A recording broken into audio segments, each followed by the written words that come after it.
The desert sunrise stretched out like a sheet of fire melting across the horizon. And poor rancher, Luke Mallory sat on the crumbling wooden step outside his half-broken cabin, staring out at his dry fields as if the land itself might whisper him a miracle. Life hadn't been kind, cattle stolen, money gone, land dying, but Luke Mallory's heart still carried goodness like an ember that refused to die out, no matter how much the wind of hardship blew against it. He'd grown up near Apache lands, treated their boundaries with respect, and unlike most settlers, he'd been raised to believe that every soul deserved dignity.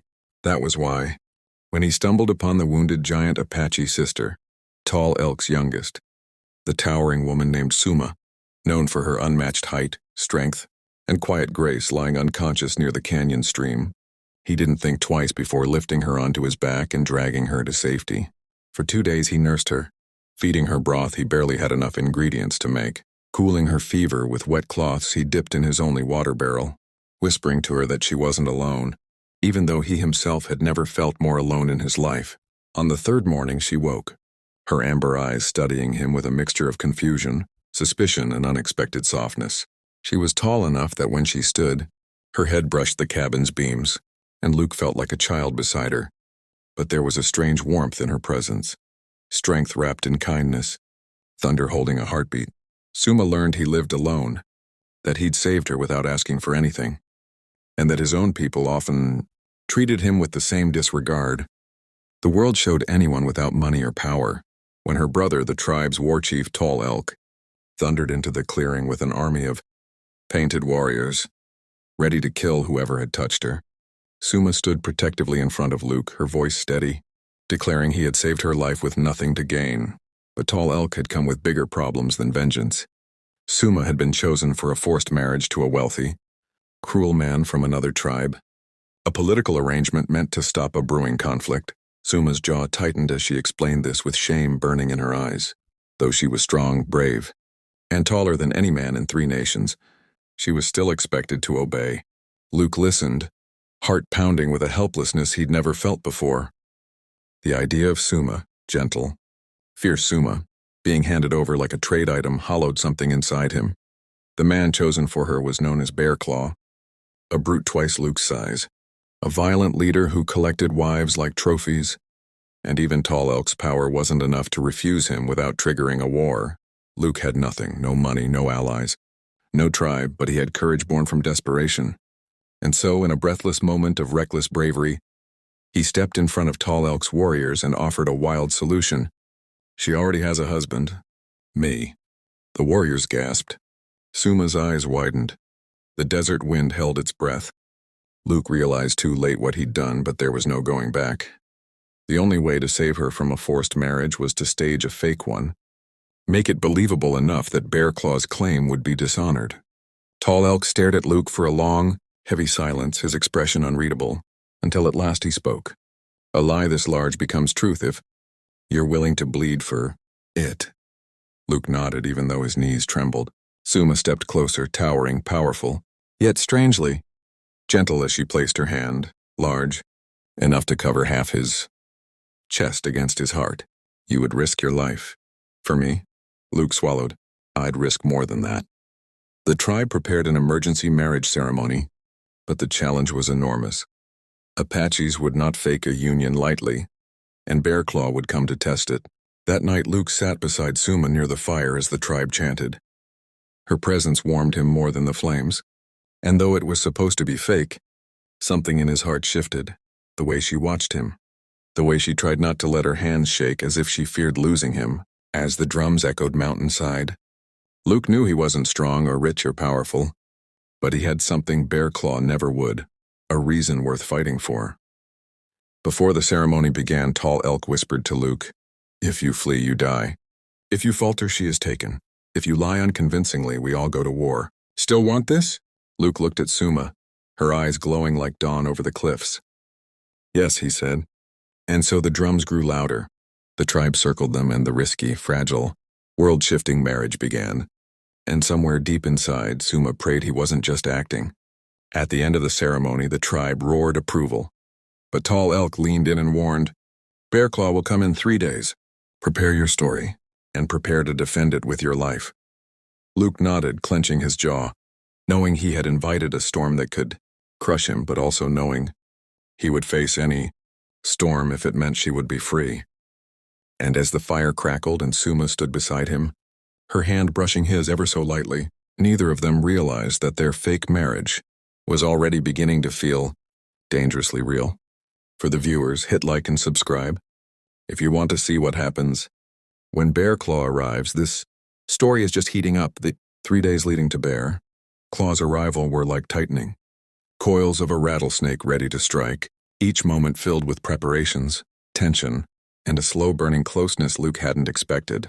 The tribe moved like a hive around him, painting symbols of unity on his arms, teaching him Apache customs, rehearsing the gestures expected of a husband. Luke tried to learn everything, fumbling through their traditions, earning laughter from children, patience from elders, and quiet smiles from Suma. She taught him how to stand beside her as equals, how to show respect during ceremonial challenges, how to walk with confidence even when the world shook beneath his feet. At night they sat beside the fire, and though the marriage was supposed to be fake, the way she leaned closer, the way her deep voice softened when she spoke to him, the way his heartbeat calmed whenever she touched his shoulder, none of it felt fake anymore.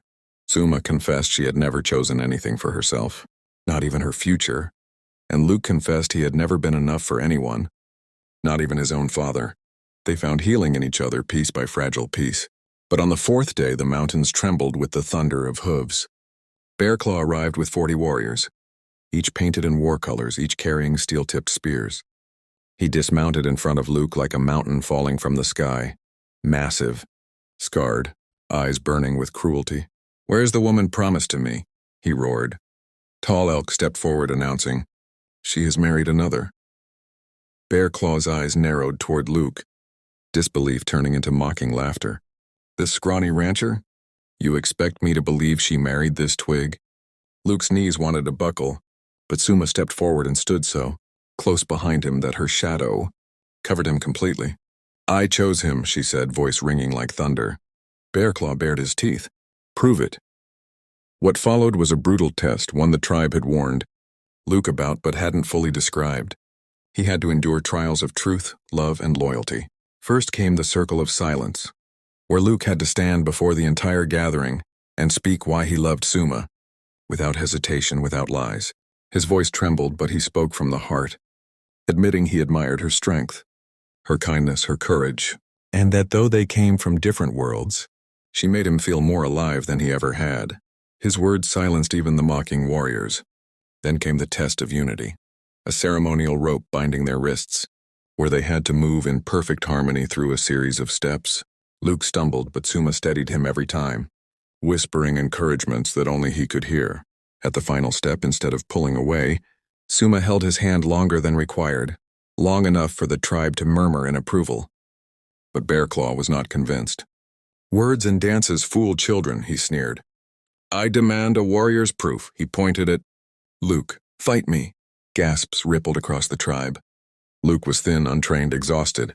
Bear Claw towered over him like a bear ready to crush a deer. Suma stepped forward in fury. "No, choose another trial." But Bear Claw slammed his spear into the ground. "If he is truly your husband, he should be willing to die for you." Luke's heart hammered, but he raised his chin. "I am." The fight was brutal.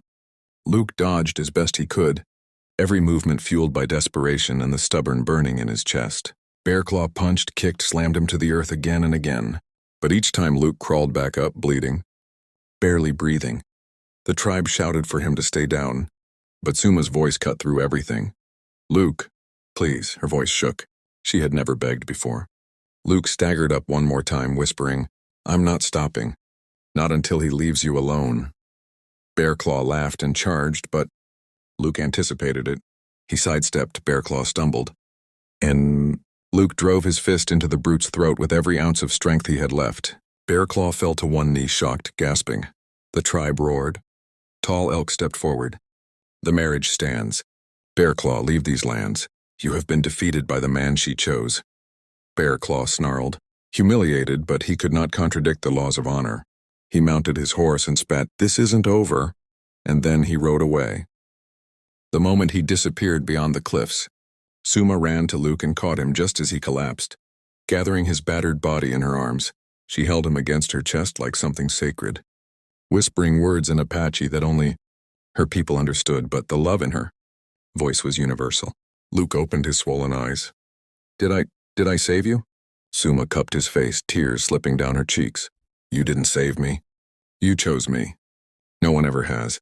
In that moment, surrounded by a tribe cheering his name, Luke realized the marriage may have started as a lie, but everything between them now was real.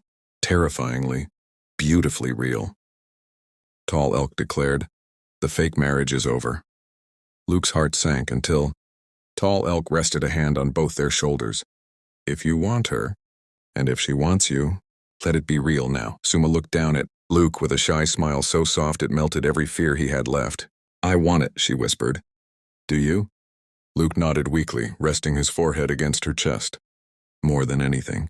And so, beneath the rising sun with the tribe chanting, the drums echoing across the canyon, and Suma holding him with a strength that felt like home, Luke Mallory, the poor rancher with nothing, gained everything he never dreamed he could have. Viewers, if you want more powerful Wild West love stories like this, smash the like button and subscribe. Your support keeps these stories alive.